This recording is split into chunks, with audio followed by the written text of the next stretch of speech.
I'm going to start recording because the class started 10 minutes ago. Uh-oh. We're having too much fun. We're having our own tea party. We're having our own tea party. Yes. The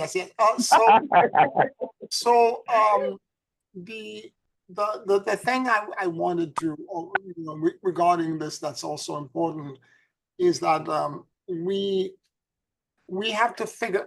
And I wanted to talk about this today in greater detail. Last week, I had sent you these videos about the quantum state of consciousness, and we talked about it a bit last week.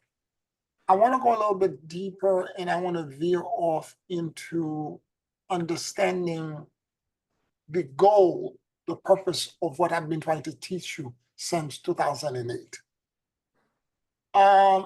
So for sure, one of the things that I brought to that these two researchers and scientists talked about, the first video, was that the quantum field, which is the subatomic particles that are the basic foundation block of the universe, there exists no actual particle. It's just fluidic field, like oceans.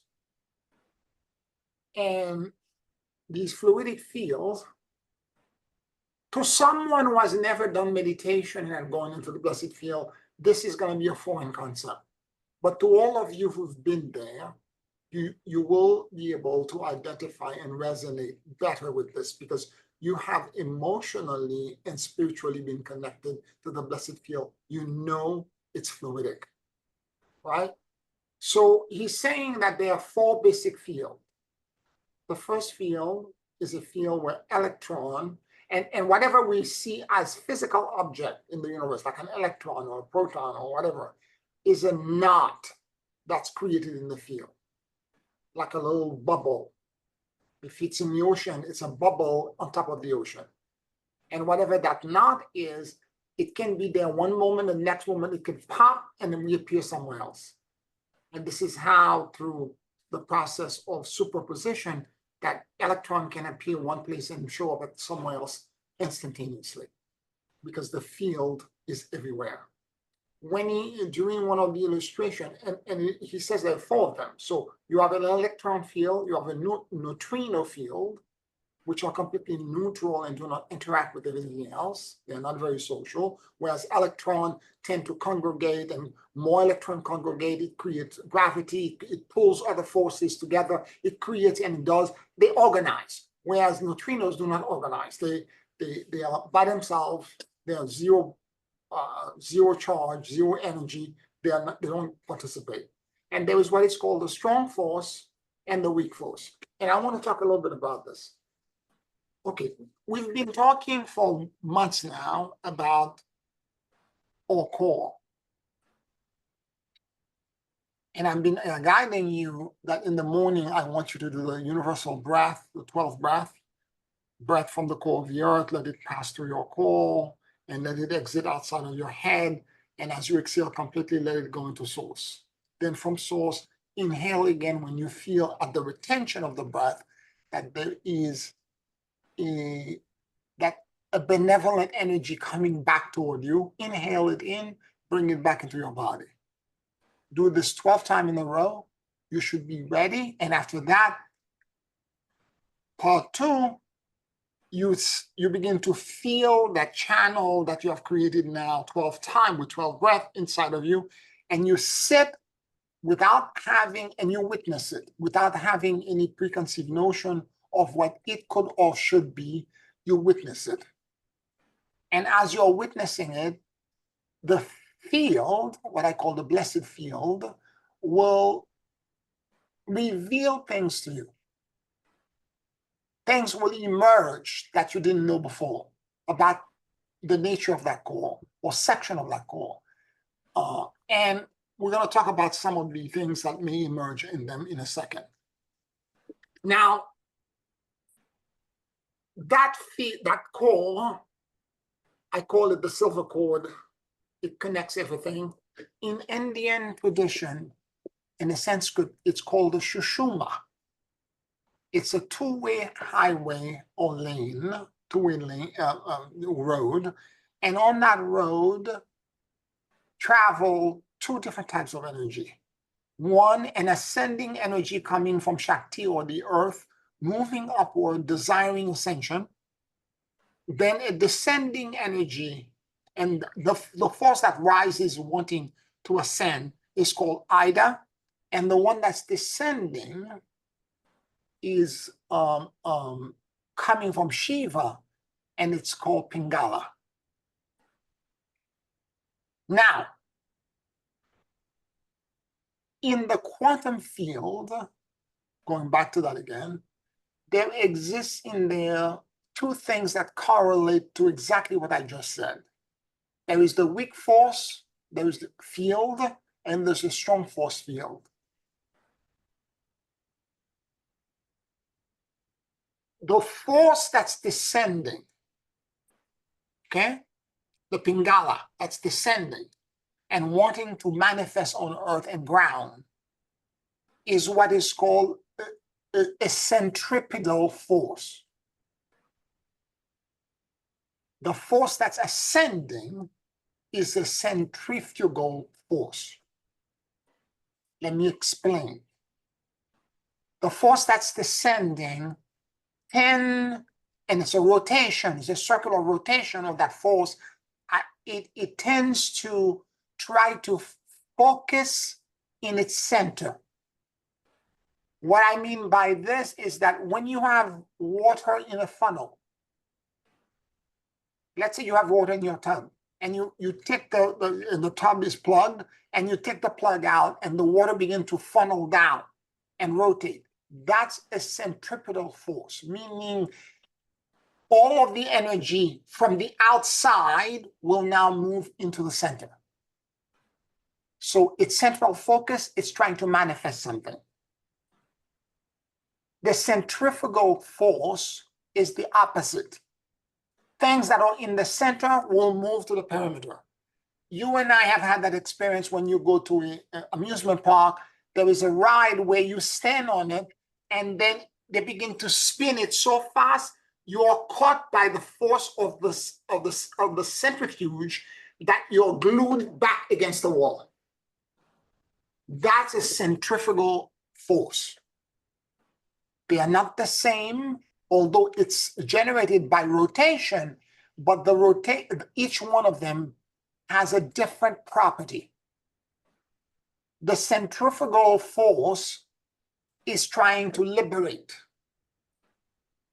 ascend, and therefore it is what is called the weak force that releases everything out because you have to surrender into it. The centripetal force is the opposite. It's trying to focus something. It's called a strong force in quantum physics.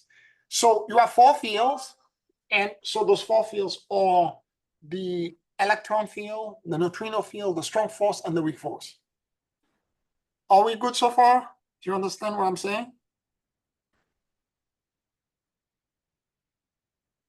Okay.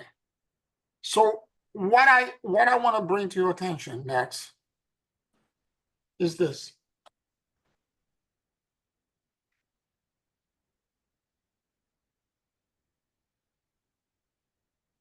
During the early days of the universe, the same forces, because the universe has been cooling down over the billions and billions and billions of years that it has existed, these forces had different quality in them.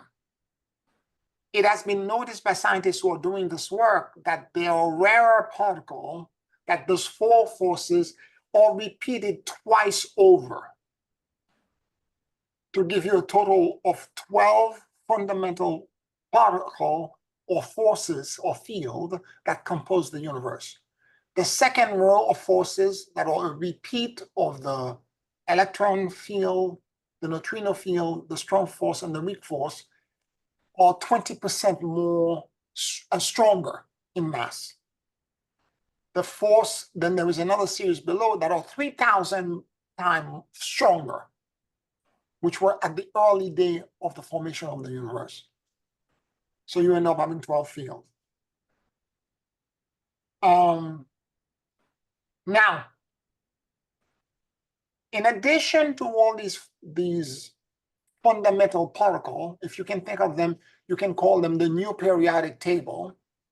Instead of having 100 and something elements, these elements, they don't really exist when you look at the universe from the lens of the quantum field mechanic. So, because again, they're a little bubble that are on the field, they are not the fundamental foundation of the universe. Now, in addition to that, there are 4 forces that generally operate all of these fields together. There is magnetism, there is gravity, and there are 2 other forces, I forgot what they are, that are also part of this. Then there is also a final force, so 16th field so far. There is also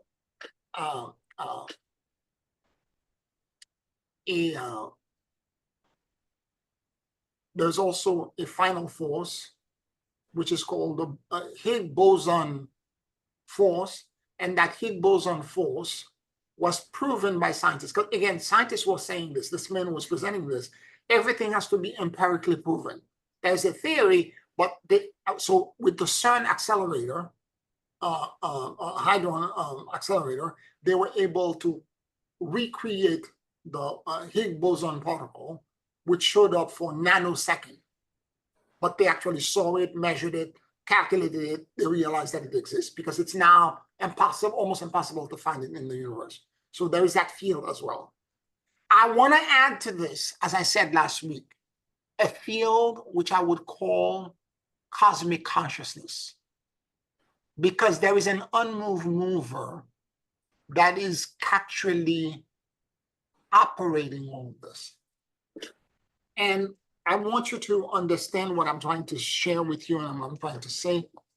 And I know it's advanced stuff that I'm talking about, but we are not novice at this, and we should be able to handle a little deeper conversation. So the thing that I want to bring to your attention is that, so it's 18 fields in total, if we're putting even consciousness as a field in there. And I can tell you that in deep, deep meditation and release, when I go in there, and let's talk about how you get there. You have to become unburdened. You have to let go of all of your fear. You have to surrender. And thus the spiritual practice I just talked about. The breath control, the examination and self-assessment of how is my core today. And hopefully that will take you into that field. The second video I sent you, a scientist named Robert Penrose had proposed years ago. He is Nobel laureate, but he had proposed years ago, and he got booed and poo-pooed by all neuroscientists, everyone, his colleagues. They thought that he was crazy. He proposed that the human brain and human consciousness exists in a quantum state, not neurological neurons that are creating connections, synapses that causes us to think, to examine. He said that's not what it is. It's actually quantum. It's a quantum state.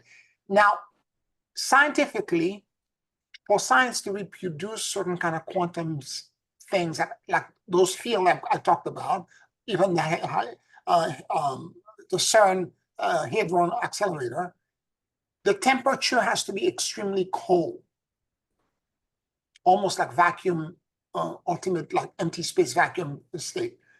And the human brain, the human body is at 98 degrees. So therefore, it's not possible we could be in a quantum state. Until one guy who was an anesthesiologist realized that he uses gas to put his patient under anesthesia, and then they lose consciousness. And these guys are xenon, or argon, and other kind of gases. And he says these gases are inert. And typically speaking, if you and I smell it walking around, we would not go into an unconscious state. However, for whatever reason, when you put it in a mask in somebody's nose, for whatever reason, they lose consciousness. And he proposes that it's because of a molecule, that amino acid, very common amino acid that our body produces, called tryptophan. And the tryptophan is a very funny molecule because it establishes channels. It creates these rings that are on top of each other, and it establishes these micro channel that goes to multiple, for example, cell from the mitochondrial cell, the central cell, and going out there, multiple of these channels that extends out. And in fact, protein moving in and out of our cells are moving through these channels. They are like pipes that are crystalline in nature because of the property of the tryptophan. That entire network is called microtubulin, Tubulin. And this microtubulin channel, as this man postulated, and now scientists have verified, are bioluminescent. Meaning what? Meaning you can put gas to them, or air, or some kind of, like through the nose by breathing. As you inhale certain quality of air, it can cause them to begin to become neon-like and radiate certain kind of light in your entire body that are specific to certain kind of quantum state.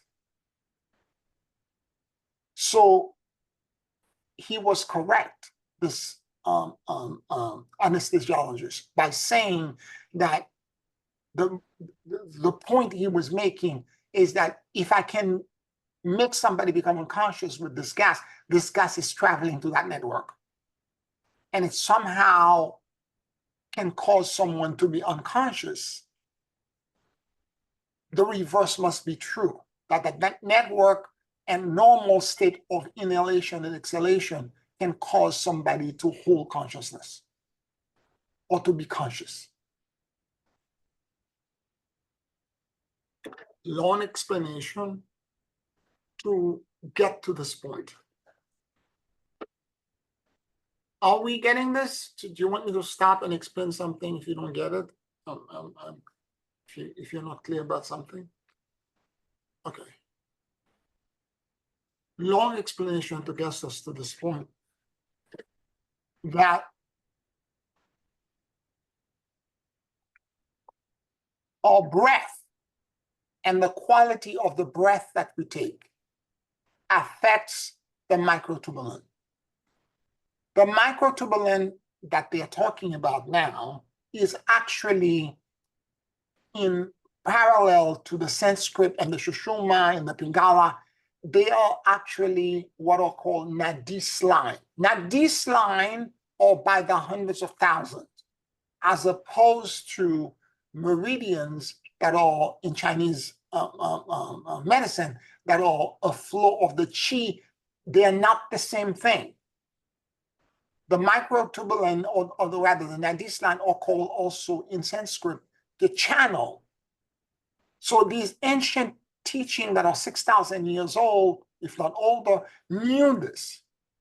They knew this.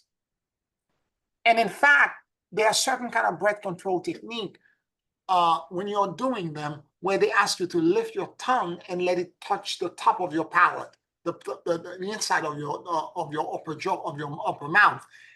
And it's because there are 72,000 nadis line that ends in the top of your mouth. And if you're trying to recycle the energy and not lose it, you put your tongue there and you recycle it through your tongue out, back into your body. So it's interesting to me to understand it in that context, and to also comprehend that what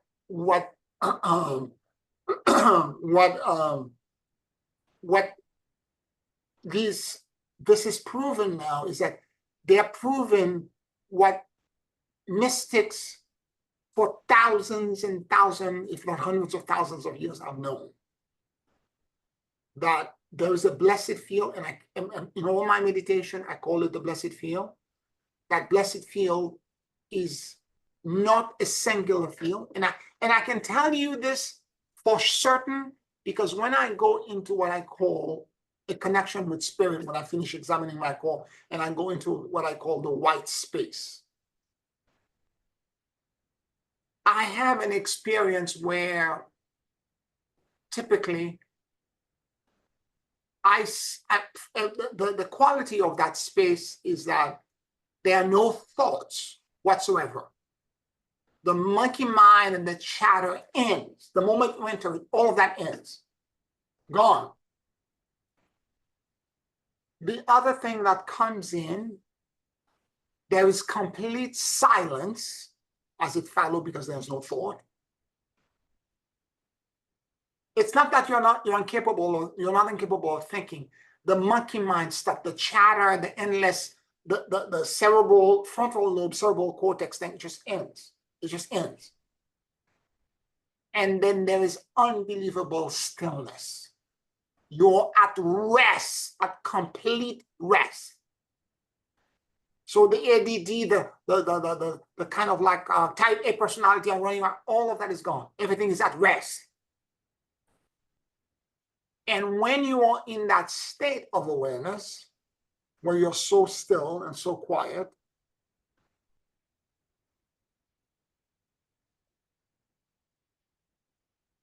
you begin to realize that that place that you're in, it feels like a void because it's all white and there's nothing in it, but it's not a void. In fact, and it took me months and years of connection to realize this. In fact, it's so much not a void that it is actually filled with all kinds of wave or fluids of energy, because I can feel them energetically flowing about me. And they're moving, and all of them are benevolent. Now, if you remember, if any of you had watched the videos that I had sent, and you're watching the first video, there's a graphic he presented where he had a cube, and he said, if you take this volume and you pump all the molecule out, and you create the condition of a vacuum of space. And he said, and then there's a graphic in there of these fluid, of these bumps that are flowing against each other. He said, that's empty space. So bottom line, nothing is empty. This fluid, these fluids, these fields are interacting with each other, and they exist everywhere. And I am in my, so when I saw these videos, it resonates so much with me, because it's confirming what I've been experiencing even before the 2000. In my meditation, in my practice, they're confirming it. Now the scientists are using their scientific term, but if I switch one word to another, it's the same experience to me.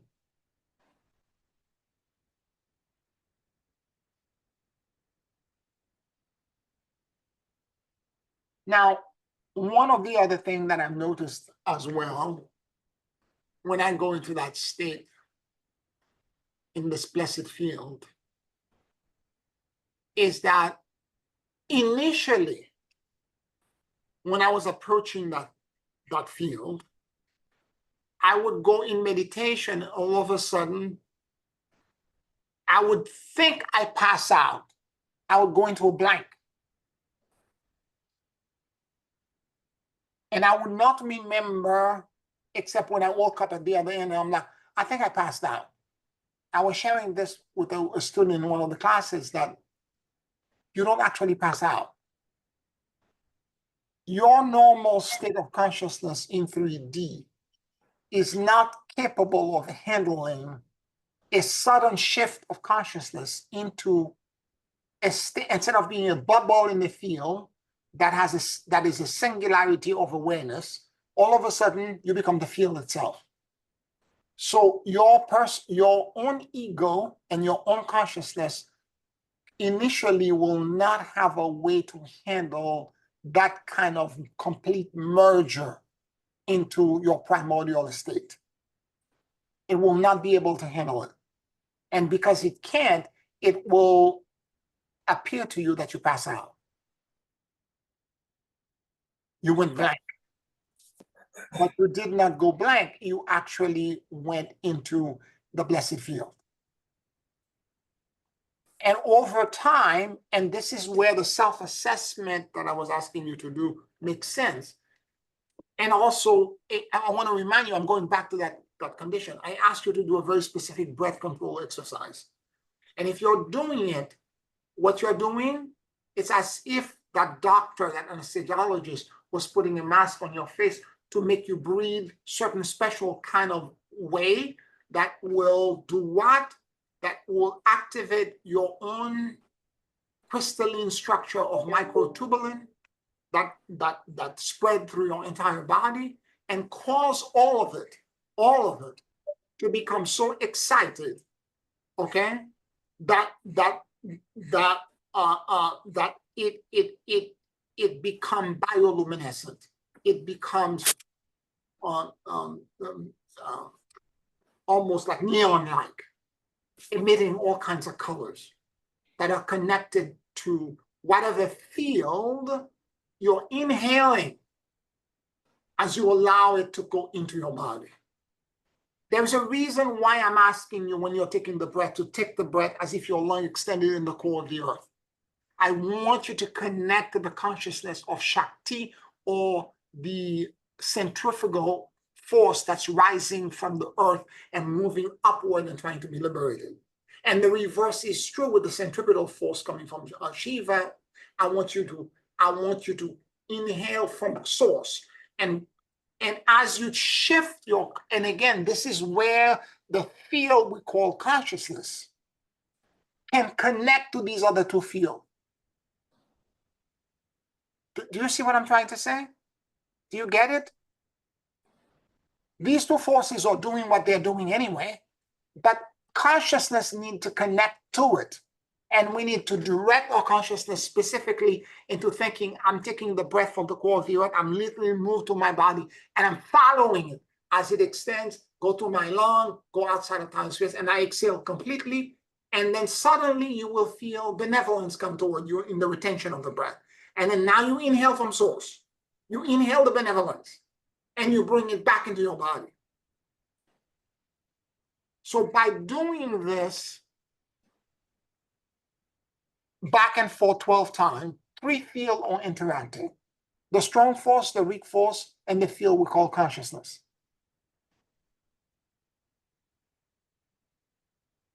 Again, fundamental principle that connects the universe. Now, sometimes you go as you, and it depends on what the blessed field think. If you have a burden that you're bringing to the blessed field, maybe what the blessed field needs to give you when you inhale and you exhale, when you inhale and you exhale and you go back into source, maybe at that moment, you don't need just Shakti and Shiva. Maybe you need neutrino field. It needs to bring you into neutrality. And at that point, what comes to you is exactly what you want. In the entire universe, the energy of the entire universe is trying to do one thing. It's trying to balance and restore equilibrium in all things that are polarized or that are otherwise intentioned. It's trying to restore balance. So when the field, as you inhale from Shakti or from the earth, and you move that energy up and you're trying to open yourself up toward ascension and liberation, and the field sense that there is a tension or something in your body that's unresolved, it will, as you exhale and let go, it will bring to you the opposite, the scalar invert, the opposite energy that is needed for you to come to neutrality. You don't need to know what it is. All you know is that as you go into source and you surrender and you let go and you wait for the benevolence to come in, and you can feel it begin to cascade on you, that there is some energetic presence or frequency that feels so good, inhale it in. Because nothing is in that field will hurt you. Inhale it in. And as you inhale it, it will drop into the top of your head. It will cascade down and come into ground into your body. and it will be the exact solution. And it could be any one of these 17 fields. It could be magnetism, it could be electrical force and energy, it could be hot or cold, it could be whatever it is that you need. It will come and it will shift everything, because all the stuff that we consider to be impossible to solve, that are solid, that are, if someone has a handicap, if someone has something in their life that seems impossible to solve, the universe does not see, the fundamental field in this universe doesn't see it this way. And if your consciousness is completely surrendered to the rules that operate in the quantum state, in the blessed field itself, and since your body now is accepting and consciously, because consciousness is in the field that controls all of it, your consciousness is surrendering into it completely. It will allow an instantaneous and miraculous change to occur in you, in your client, in the environment that you're around, in which you're trying to elevate, to heal, or to repair. I'm going to go even further. All of the avatar, including Jesus, operated through those principles. The miracles that they did, all the incredible things that happened, this is the way they did it. You can call the field, or what I call the blessed field, source, God, you can call it whatever it is that you want to call it. Father, mother, you can, whatever it is you want to call it.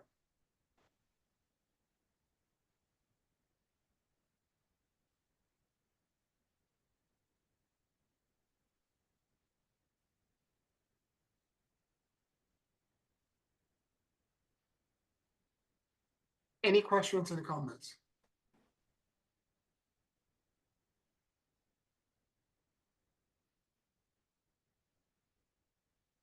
I've said quite a bit now. I'm hoping that you're getting what I'm saying. I hope that it's allowing your consciousness to process this correctly.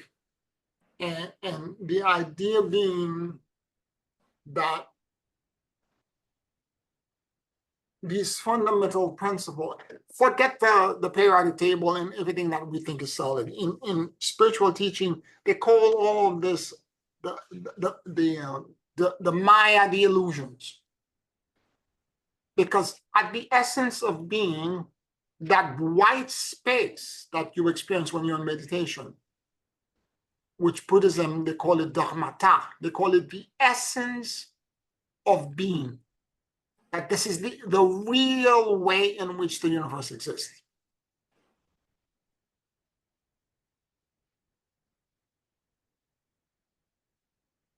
Again, the whole point of all of the things I've been teaching you, for some of you since 2008, is this.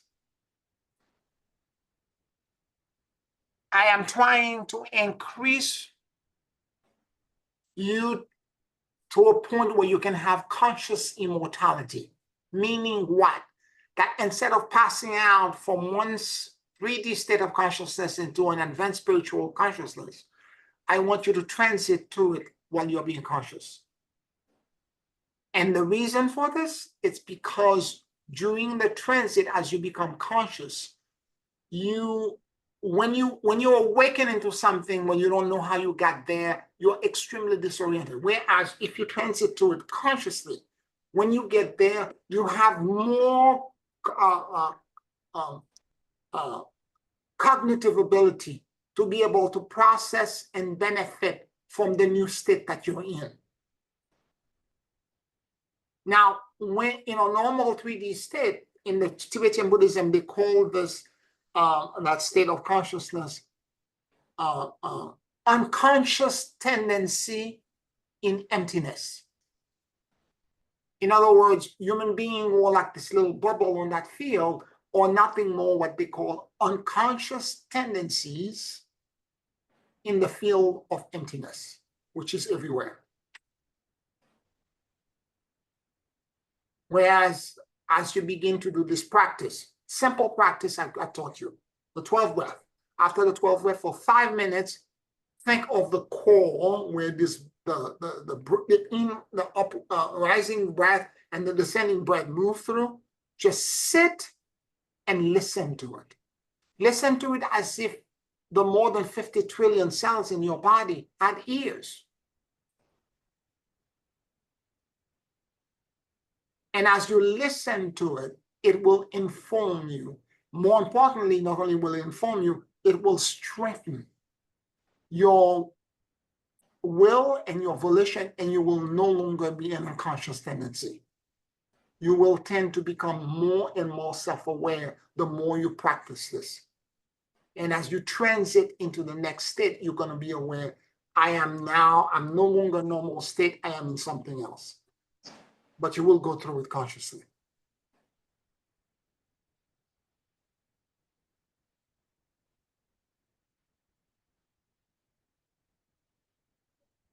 Any questions, any comments?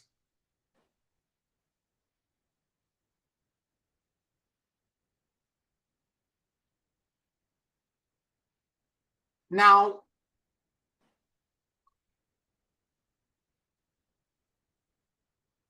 I'm gonna expand on this topic a little bit. Tell me if I'm going too fast or too deep and you want me to go back and explain something, because I want you to get this. Oh, Pierre, Yes. When Jesus was walking on the water, Yes. it was his belief that, or he was conscious. I mean, what affected the field? Was it his belief that he could do it, or was it? I don't know. Can you elaborate on that? Because that's what. Well, I'm not Jesus. But from what I know of the field, Okay. it's the certainty that he was holding that nothing Okay. going to happen to him. Okay. Okay? It's the certainty that he was holding, because once you get to, I'm going to talk about this as the last second piece. We're going to segue into this in a second. That Okay. it's not just the breath that affects the microtubule network. What affects it as well, and it's a great question, what affects it as well is the kind of spiritual diet that we're consuming. If you exist around negative people, if you consume mass media and you believe in conspiracy theory, if you watch the news and you're watching disaster things that are happening around the world, if you're being spooked by anything, if you're experiencing karmic stuff that relates you to other people that causes you to go into fear, all of these things will affect the bioluminosity or the neon quality of the microtubule. Okay. And what does that mean? It means that because of all these fear diet that you're putting in, you're inputting in, you're exposing yourself to, because of all this fear diet that you're exposing yourself to, what's going to happen is that your emotional body will be clouded with all kinds of subconscious fears. And that is going to create internal saboteur that will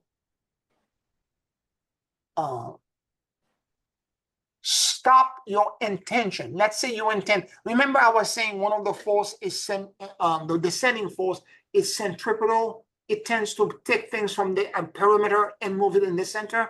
That force can help you manifest. But the way it helps you manifest is that your intention has to be so clear and so certain and so focused, and that it will precipitate the quantum field and all the other field into a coalescing rod of manifestation that will precipitate it into physical reality. But if your consciousness has saboteur, Your emotional body has saboteur, your subconscious mind has saboteur that are causing you to want to create this and manifest this. I want to walk on water. I'm going to walk on water. And then you have saboteur that says, that's impossible. It can't be done subconsciously. This never happened. Dream on, boo, it will not. And most people on the planet intend and unintend, because they have subconscious saboteurs, 3 to 5 times per minute. And because of these internal saboteurs, it will cause all kinds of disruption in your ability to precipitate and to create a critical mass of belief, or critical mass, or what in the channeling, the Galactic Region Council called a wave function collapse, to cause whatever you desire to precipitate or whatever you intend to manifest.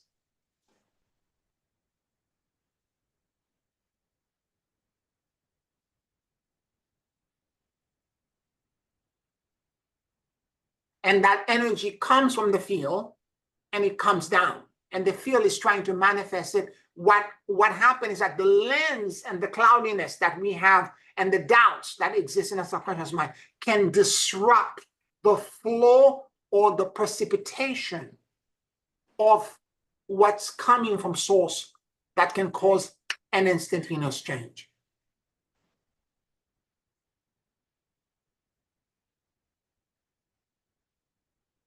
So the responsibility for us is that first, we have to watch what we feed our soul spiritually, or what we feed ourselves spiritually. Meaning, what are you watching? What are you reading? What kind of movie are you seeing? What are you exposing your consciousness with? What kind of diet? And if it's toxic and it's fear, it's all that you will never be able to enter comfortably in that space and remain in it. Because what it's going to do is that it's going to create internal saboteurs. And these saboteurs are going to go in and they're going to create seed of doubts all over.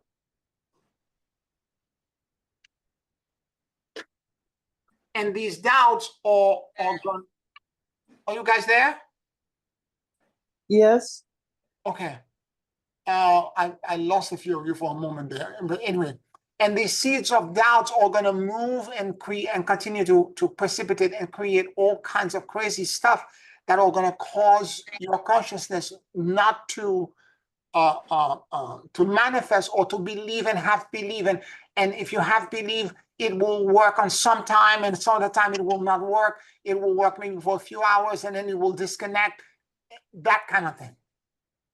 Whereas for a belief like a person like Master Jesus, when Master Jesus created desire to walk on water, or was healing the leopard, or he was able to do all of this through that field, but he was in complete certainty. There was no doubt in his consciousness. And because of this, it happened instantaneously. And so much so, if you remember, when Peter saw him, Peter wanted to walk on water. He told Peter to walk. And Peter started walking. And the moment Peter started walking on the water, Peter had doubt. And the moment he's like, I'm going to fall through. And the moment he thought about this, he fell through. So this is proving exactly the idea of when you're in that quantum state, when you're connected to the blessed field, and you're letting the blessed field be everything for you, nothing is impossible. Because that field created everything that exists in this universe and other universes. It created everything.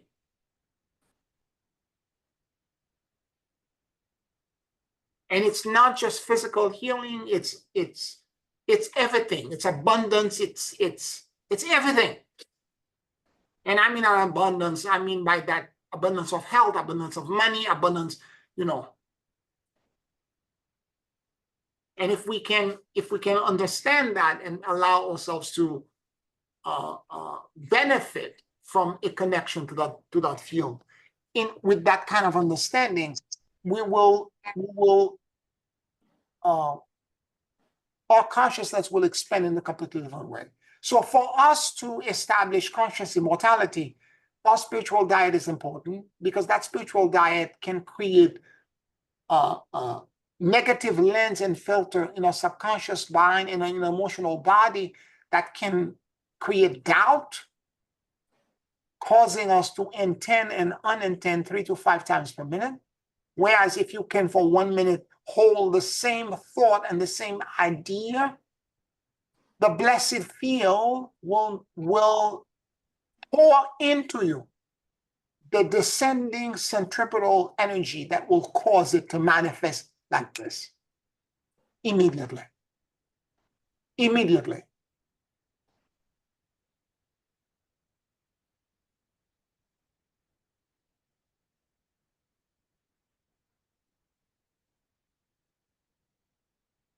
It's important that we understand this and that we watch these things.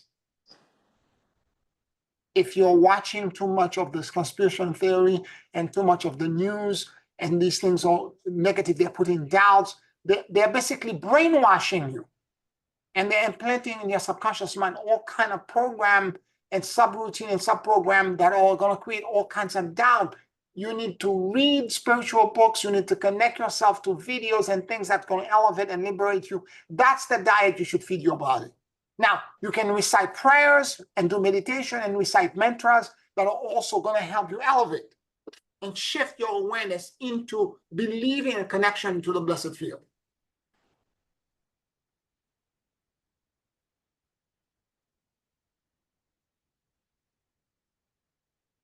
And for certain, as this is going on, is that your intention, if you do this long enough, your intention will shift, and you will begin to be and see and know things in a completely different way.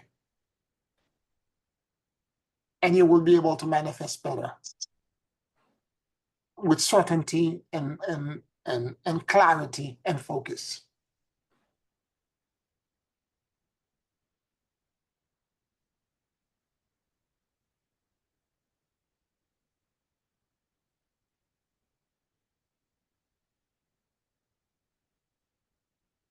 Any questions, any comments?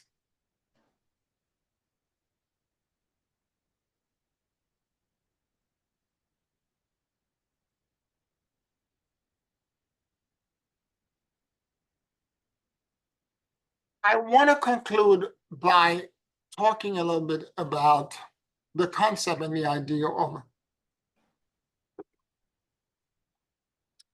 our connection to the people that are around us. Meaning, none of us exist in a vacuum.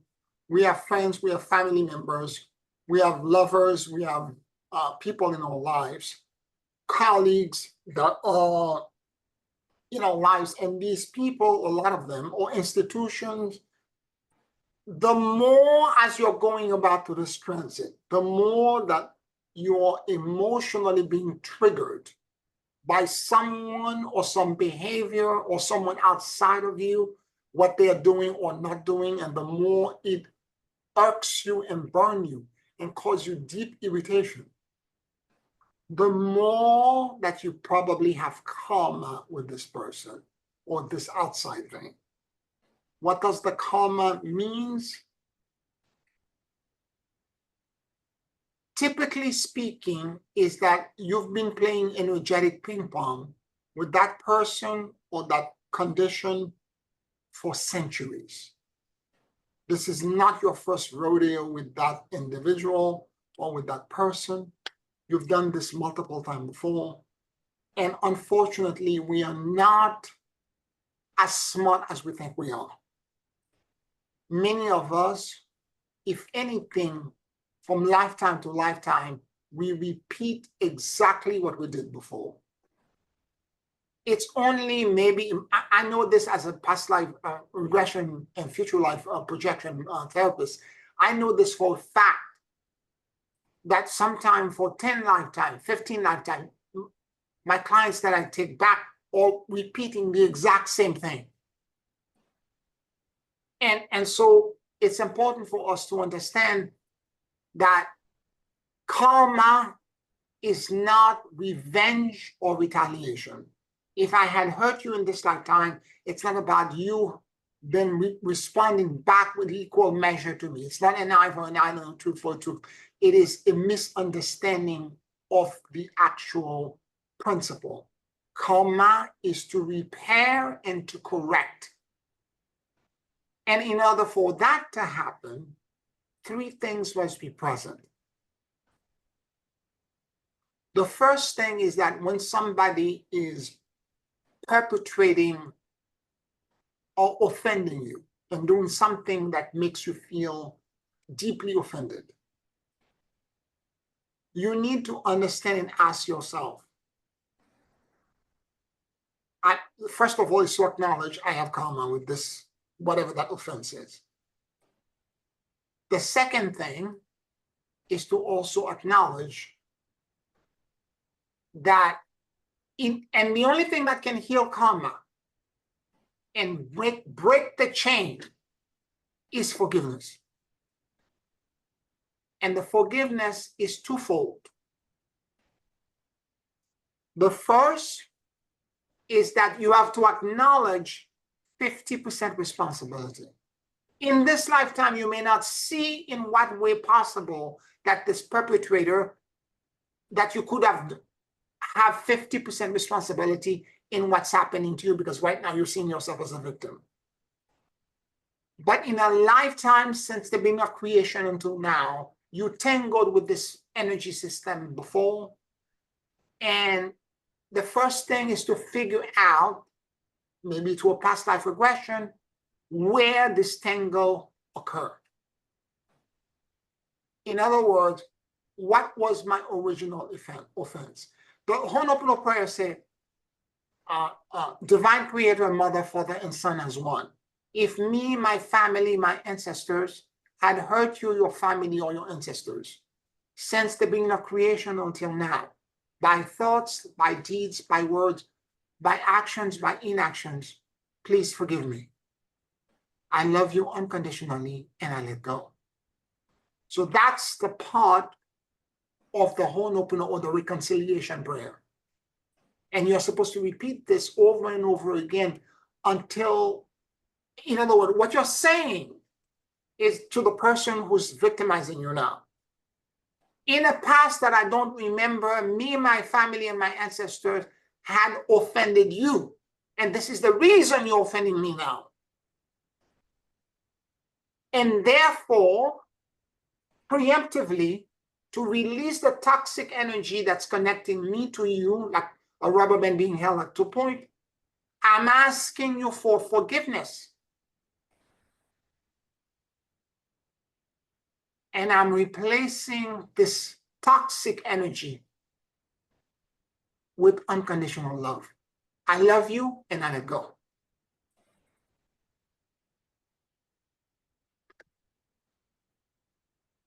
And if you can do this, it will be your end of holding the rubber band will be released. But this is only half of the story, if we're going to be honest.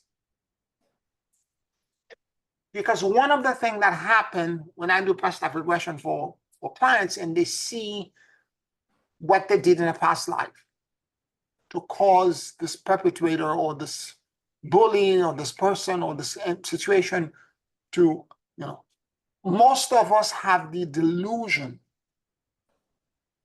And again, because of our religious upbringing, that we are perfect and we are the ungraven snow. And therefore, we cannot conceive that at any point in any past life that we could have wronged anybody. And this is the biggest lie that has ever been perpetuated on us. And it's coming from an ego trip of a superiority complex, that I'm better than anybody else and I'm innocent. All of us are broken. There's not one person on earth that's perfect. Doesn't exist. If you were perfect, you would not be in this plane. All of us are shattered, separated, fragmented, and broken. So to acknowledge the fact that you're not perfect, you're broken, is extremely important. And once you have seen in a past life, possibly what you have done to this person, to this situation, you're 50%. What you need to do is that now you have to see yourself as imperfect, and you have to now ask yourself for forgiveness for being imperfect, being flawed, and broken.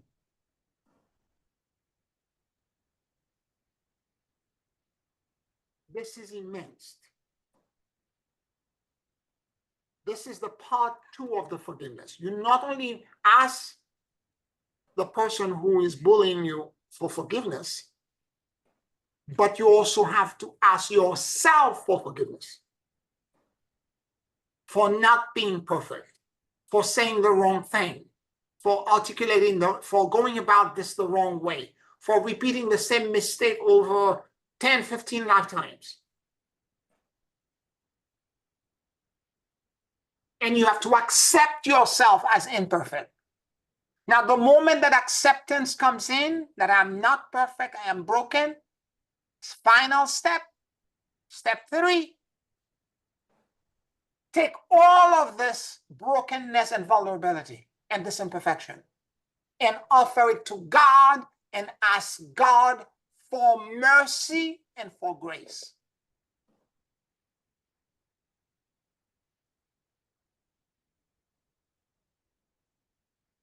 If you can do this, every time you're presented with a karmic thing, situation in your life, it's going to be an opportunity for you to literally jump over a gigantic hurdle or mountain in terms of your evolutionary process.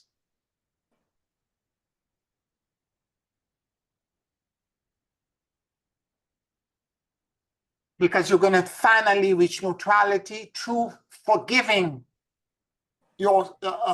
asking the person for forgiveness, and then forgiving yourself for being broken to begin with, for not being perfect. And then asking God for mercy to transmute all that toxic energy out from both you, yourself, and from your connection to this other individual. And it will disappear. And the karma is solved, the repair is done, the reconciliation is done, the correction is done. Now you can move to the next piece of karma that's holding you back. And the more you do this, the more you will transition between normal state of consciousness and awareness of the core and into the blessed field consciously. And the less doubt, the less saboteur will show up for you. Now, I understand this is growing up conversation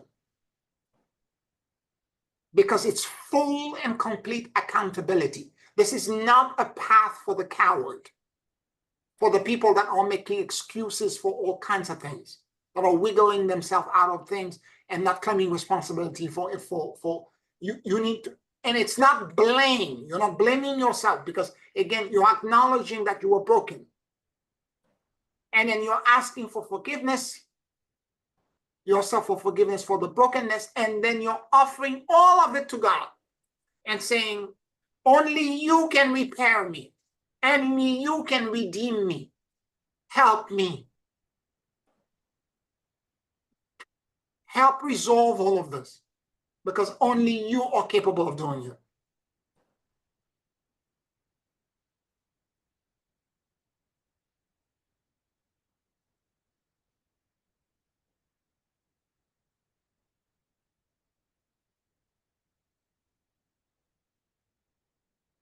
Any questions, any comments?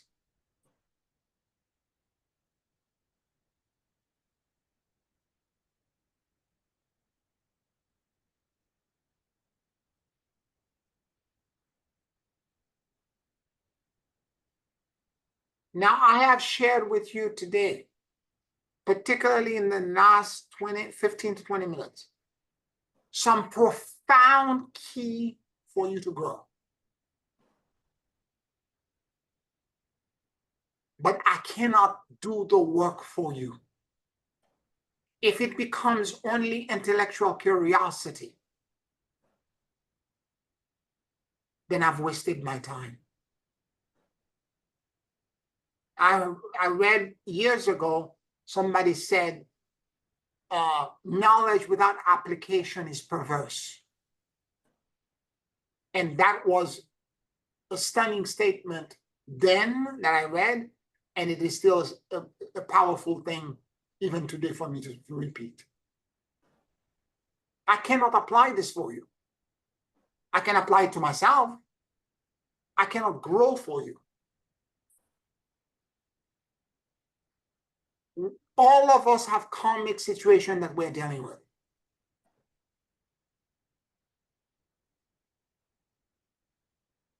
Are you brave enough? Are you courageous enough to go within and do this real work and do the correction and the repair that is really needed?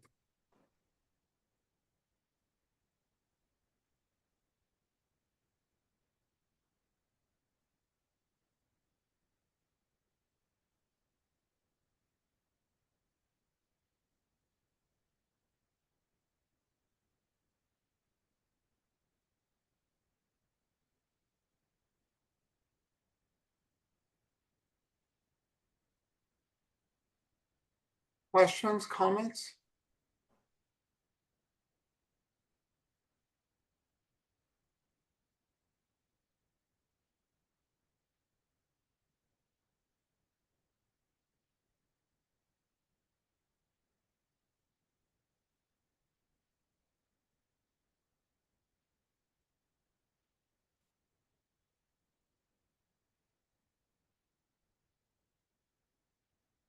All right, let's take a 5-minute break, and then we'll do a closing meditation in 5 minutes.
Take a very deep and slow breath.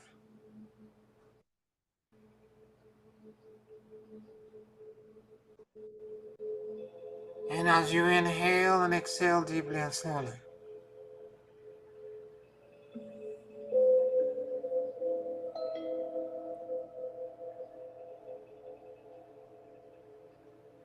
allow the universal life force that permeates everything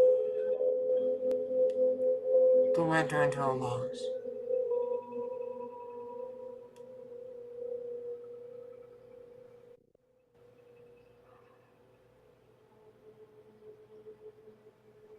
Keep breathing deeply and slowly.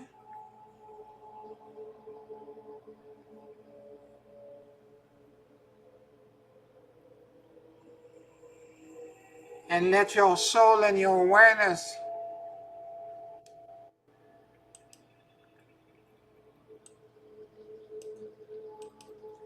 drop in the middle of your chest.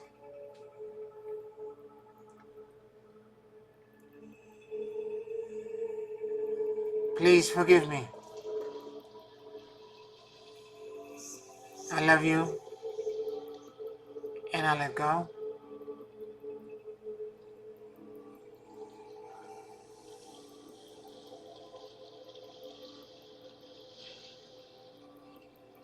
Please forgive me. I love you, and I let go.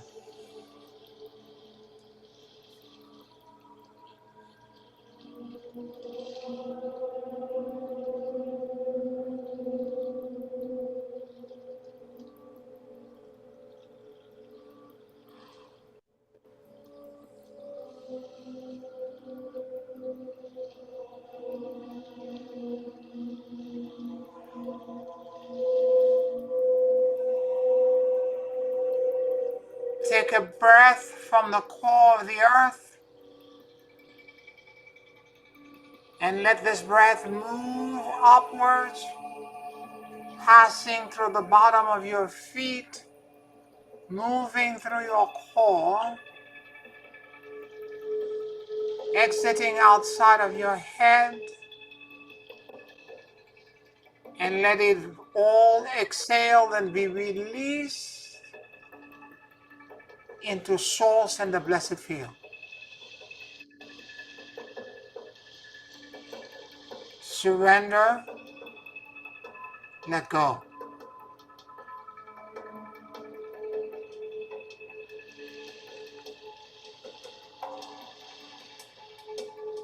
Take another breath from source, bringing this energy down into the top of your head,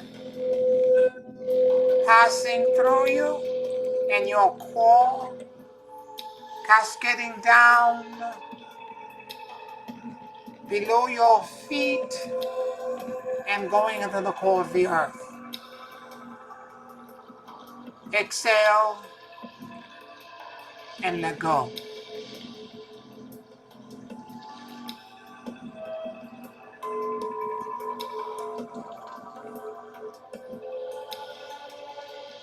Take another breath from the core of the earth and let this breath move upwards to the bottom of your feet, passing through you as it ascends, and move outside of your head. Surrender and let go. Release everything.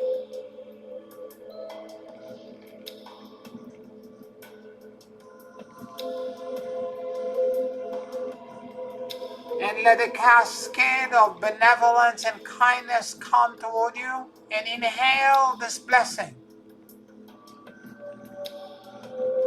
And let it pass through the top of your head and moving through your core. And let the healing and the repairs that you need drop to the bottom of your feet and move into the core of the earth.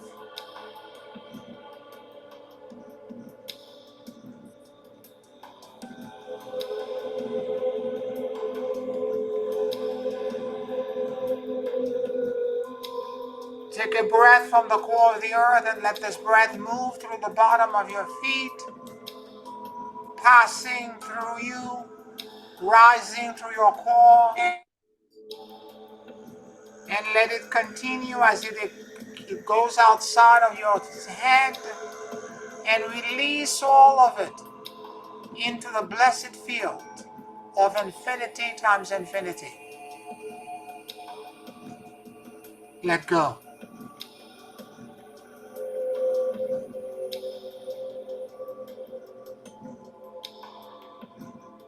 Take a breath from source as this benevolence comes in. Inhale deeply and let this breath move through the top of your head, passing through you, dropping into the bottom of your feet and into the core of the earth. Exhale completely. Let go.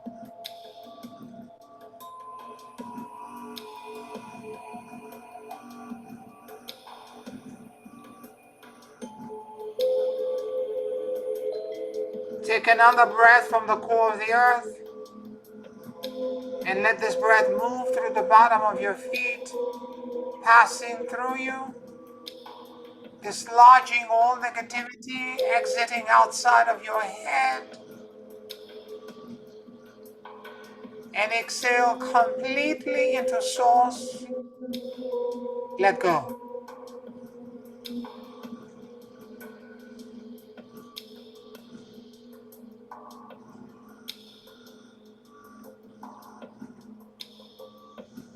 Take a breath from source and let this breath cascade down and drop into the top of your head, passing through you,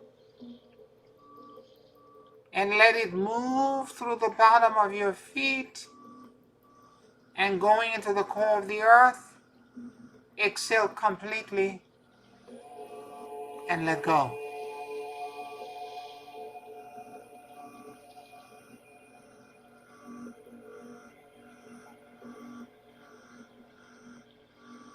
Take a breath from the core of the earth and let this breath move through the bottom of your feet, passing through you, exiting outside of your head.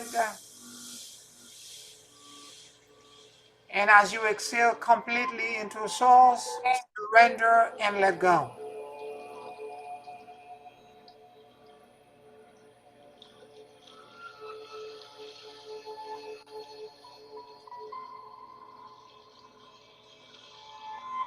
Take a breath from source and let this breath move the benevolence and the kindness of God into the top of your head, passing through you,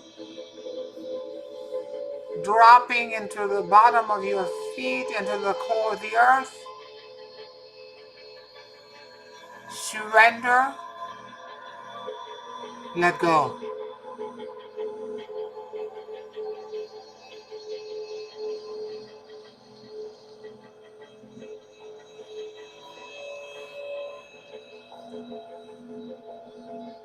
Take another breath from the core of the earth and let this breath move through the bottom of your feet, passing through you, dislodging all fears, and let it exit outside of your head as you exhale completely, letting go of all fears.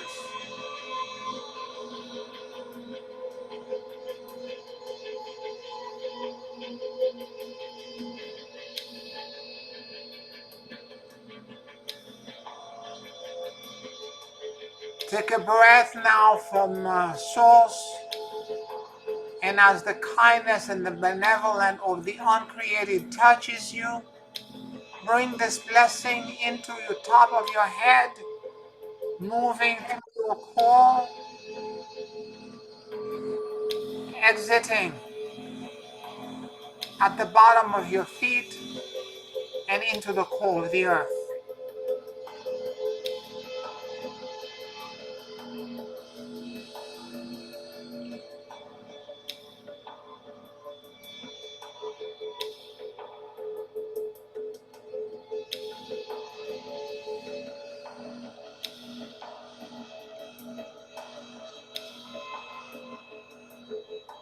Now become aware of your core and central column.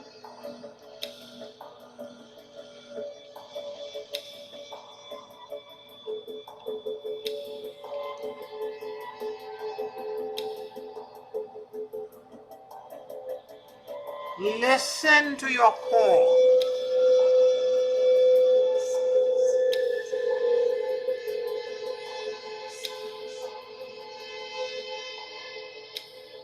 As if the more than 50 trillion cells around it had ears.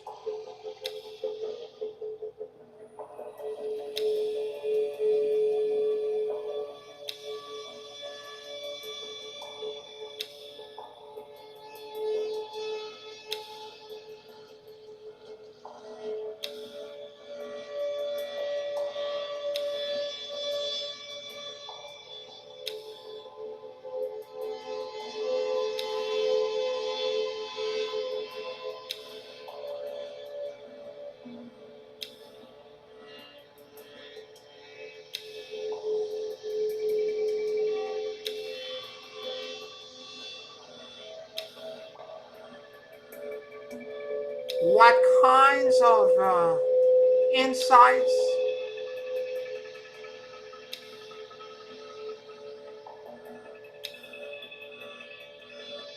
knowing, and expansion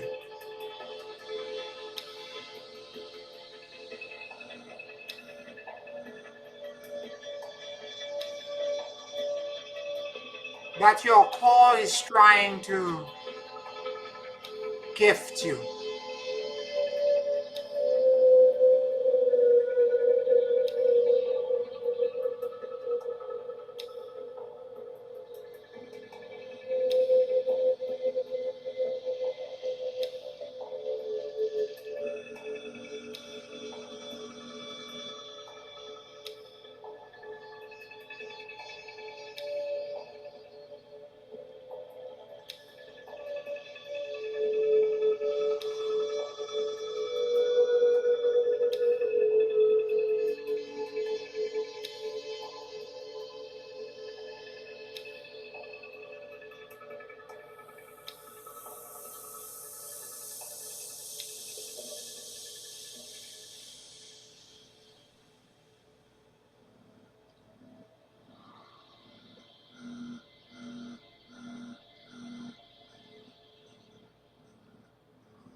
At the gates of the heavenly realm, I await admittance into the blessed field of infinity times infinity.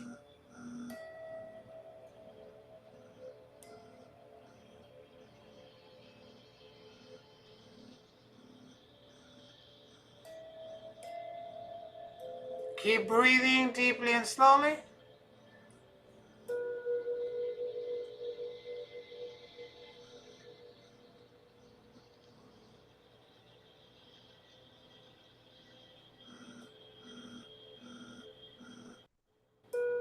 And let your consciousness emancipate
in the stillness,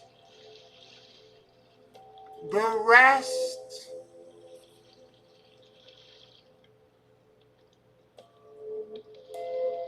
and the liberation.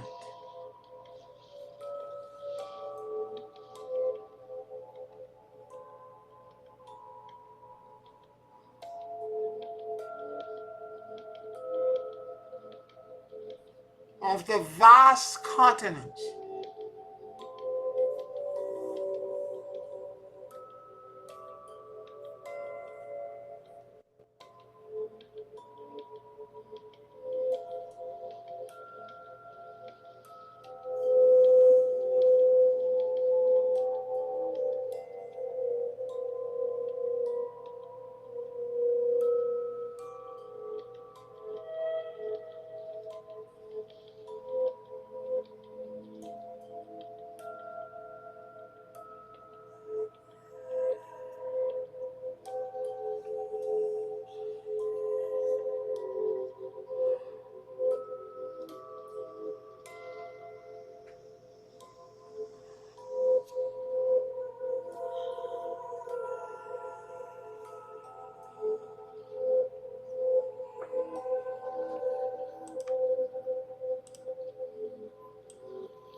Emancipate me into Dharmata, the essence of being.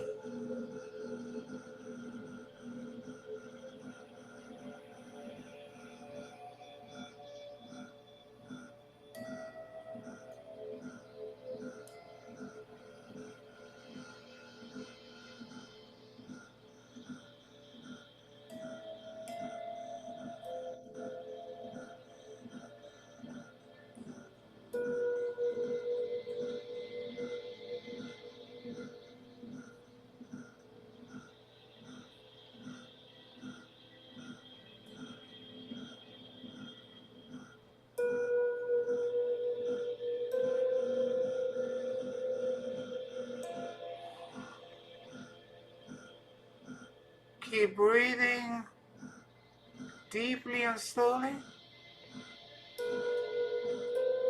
and surrender all your vulnerabilities, your imperfections, your brokenness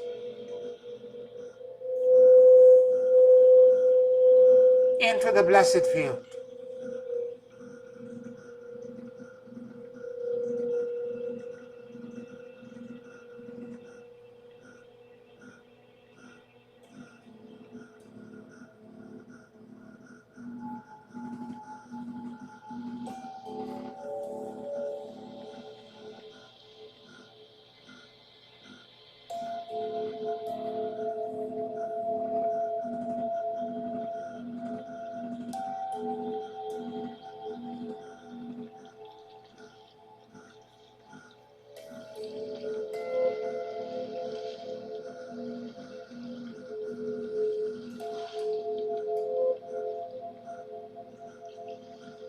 Untie the knots of karma that binds me to people, places, and things, and allow me to begin to sense, feel, and know my 50%.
May the peace, the love, the serenity, and the liberation that I know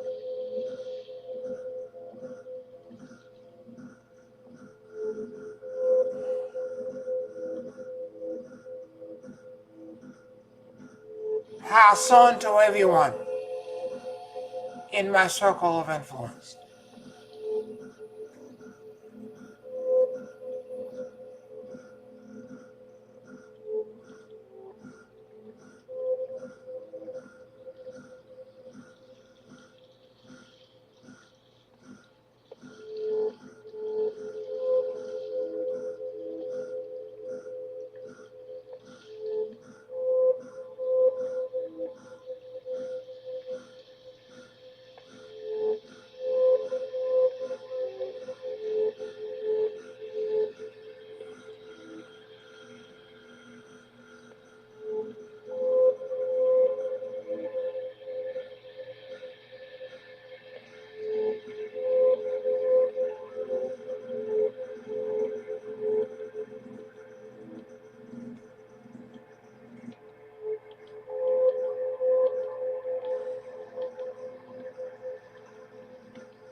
Hosanna into the highest.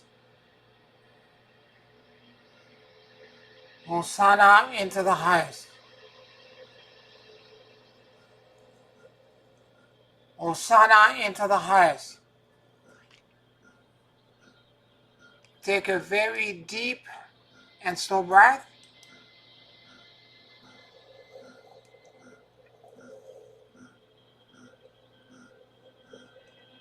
And whenever you feel ready,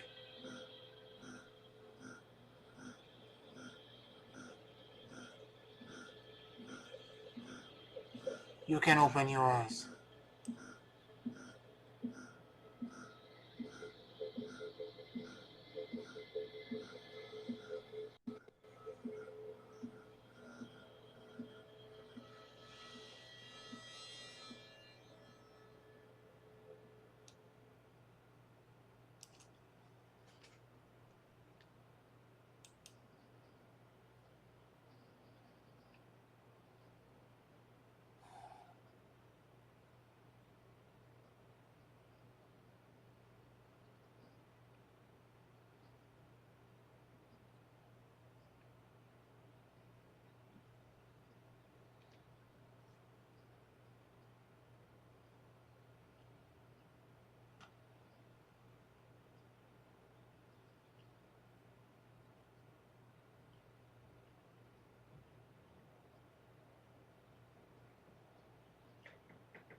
How are you all feeling?